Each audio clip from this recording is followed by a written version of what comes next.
Okay, so here we are at the top of the world. Take a breath of that wind in and feel the life force that gathers here, that gathers us. Take another breath and let yourself settle into the spine of the goddess right here on the top of the hill. And feel her underneath you, the Gaia, the goddess, the spine of the Great Mother. And let that energy radiate up into you, up your spine, like the gentle rising of the Kundalini serpent that is the spine of this land, all the way up your third eye, through your crown chakra, and feel our ancient ancestors above as they smile down on us and they say, "We're so glad that you're here."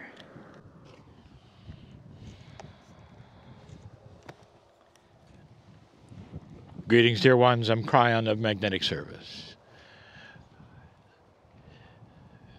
Under the sun,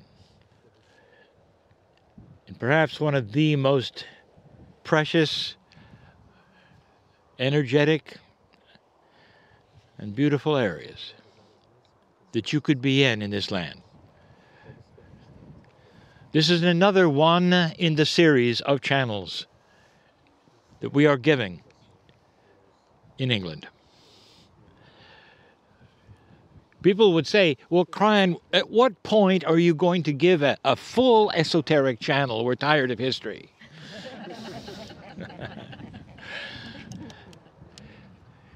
It's impossible.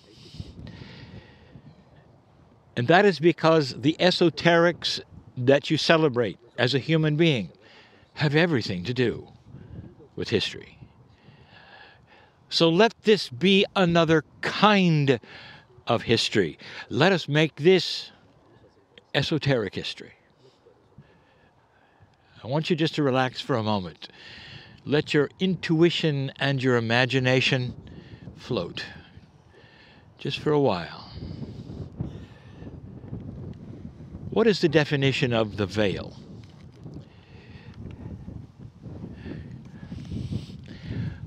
The veil is that which separates humanity from a multidimensional truth.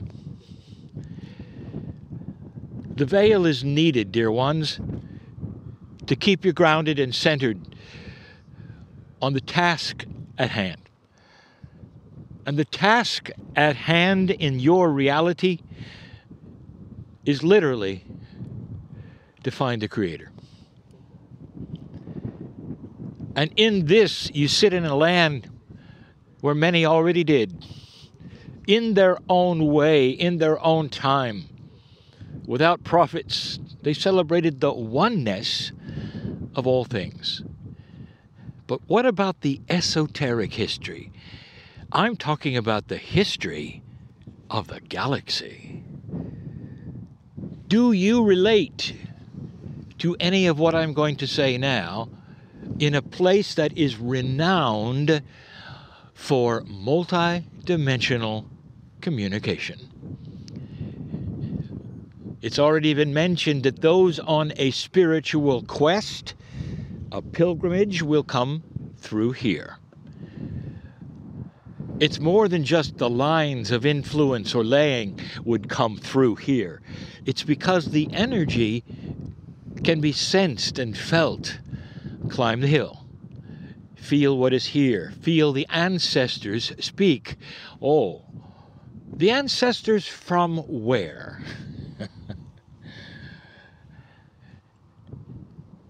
You know the earth is very young, don't you? Very young. The actual dirt of the earth, the planet, it's as old as the galaxy, but life, humanity, is young. We have said that you are the newest ones in the galaxy. to have been seeded with spirituality. And what we mean by that is that Adam and Eve story, that metaphor to some, the reality to others, where you receive the knowledge of light and dark, where you got God inside.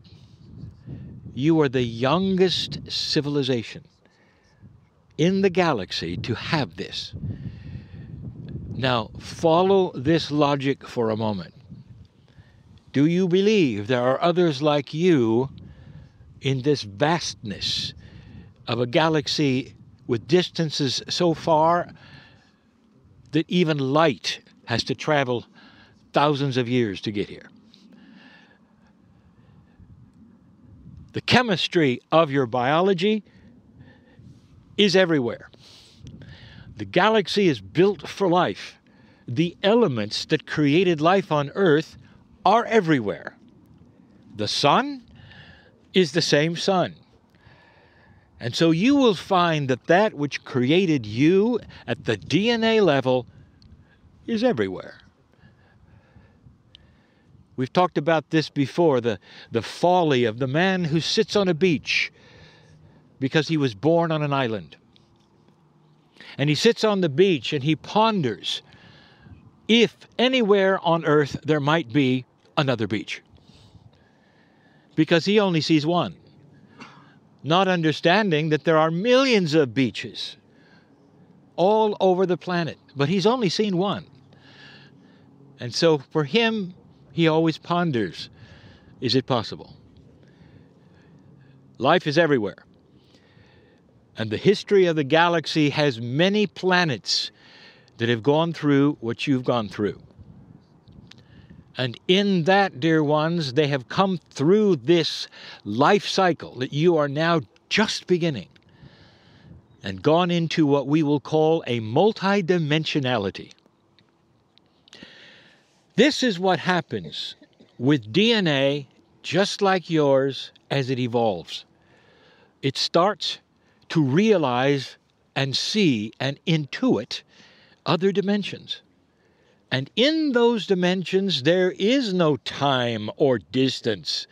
And that hooks you up with the rest of them. Who was before you? Who was the one that was just the most recent to you? Why don't you ask them in Glastonbury? The node is there, where they landed. Dear ones, there were those before the ones who landed. And the ones we say landed are those from the seven sisters who gave you the very DNA of 23 chromosomes you have today. A number of chromosomes that is unlike any mammal below you. You're from the stars. There have been those who have accused Kryon of being an ET. Here's my information. You're all ETs. You have 23 chromosomes, like those who seeded you. But that's not your history, not your full history. Those are just your parents. What about those before them and before them and before them? You see, life just started here. If the galaxy is 4 billion years or 13 billion or whatever your scientists have decided, you've only been here a fraction of a second. But other planets in other solar systems, with Earths like yours, with the same sun and the same chemistry, had civilizations before you. And many of them went into that, which is a multidimensional state, and they helped seed others and others and others. There is a family in this galaxy that is vast, and you haven't even met one. Or have you? There are those on this hill who come here regularly because the veil is thin here, who will say they've met them in some form, and they have names. The Orions, the Arcturians, the Syrians. All of these represent civilizations which have evolved into a multidimensional state and understand the creative source. What if, just what if, the source you call God that has created everything you see also created a family that is so vast that you haven't met yet? Is that believable? It only becomes believable when you start talking to an astronomer who starts to tell you how vast things are. The astronomer will tell you they look for life in spacecraft today. Life detection kits always go out when they investigate our solar system, where I am here with you. In other words, it's expected. Even from science today, they say the chemistry is the same. Even in your solar system, we expect microbial life on certain moons that would give you the same phenomenon of warm and cool that is here. So again, I say, esoteric history, I think that's why you came. They're here. And this is a good place to connect with them. Some of you don't feel anything. Don't leave this hill thinking that you have missed anything at all. Dear ones, you get the messages at some level no matter what.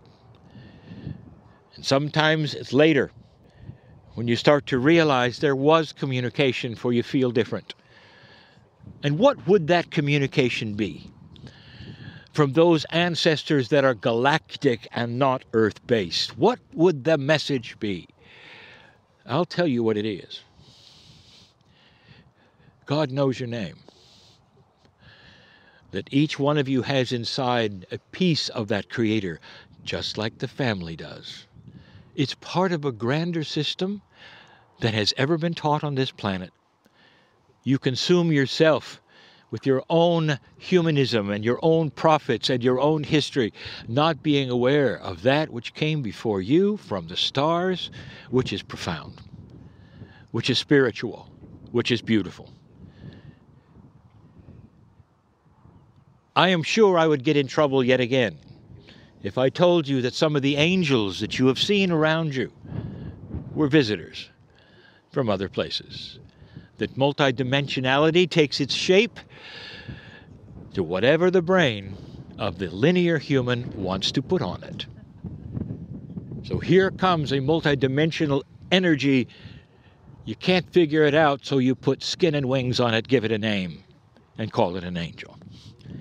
And you've done that for a very, very long time. Dear ones, even the burning bush was an angel. But Moses, his brain said, it's a bush. For that's all he could muster up, all he could imagine in all that he had ever seen that didn't make sense or that made sense. We've told you about these kinds of energies in Ireland. We've told you about these kinds of energies. But here, they're special. Because you see, the veil is thinner. Some of you may get chills right now because there's an entourage around this group that's saying, why don't you just get with it, Kryon? Why don't you just say what it is? And so I'll say what it is. Welcome to the family. Let them talk to you. Feel them for just a moment, even when I'm finished. Is there a message that just says you're one of us? Welcome to the family. There's more than you think. More than you think. More than you think. And so it is.